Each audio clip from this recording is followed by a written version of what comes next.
tear up, masked it by fumbling around in my pocket and lighting a cigarette, as my concern began to shift from missing the final to how I must have performed under the circumstances.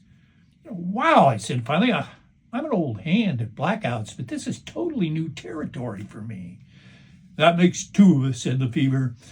Well, I'm so sorry to put you through that, Professor. And, I can't tell you how much I appreciate it.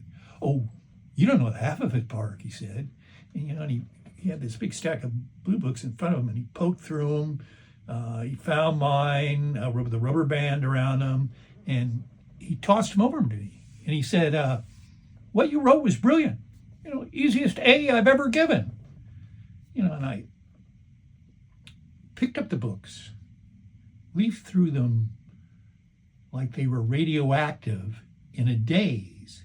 Not only was my handwriting legible for me, but I wrote floridly about things I barely knew shit about, like the Song of Roland. I hated the fucking Song of Roland. And after a little bit, I just threw the books back on the desk like they were contaminated. That's creepy, I said.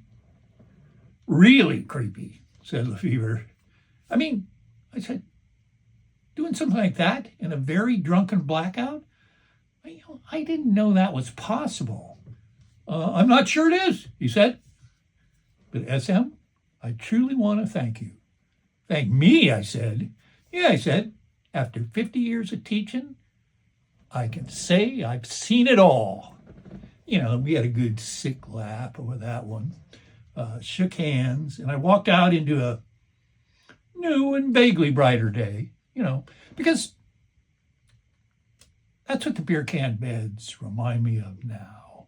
How alcoholism wasn't my problem alone, and I didn't survive it by myself. Not by a long shot. Somehow there are always good folks willing to help. Well, some would say enable now.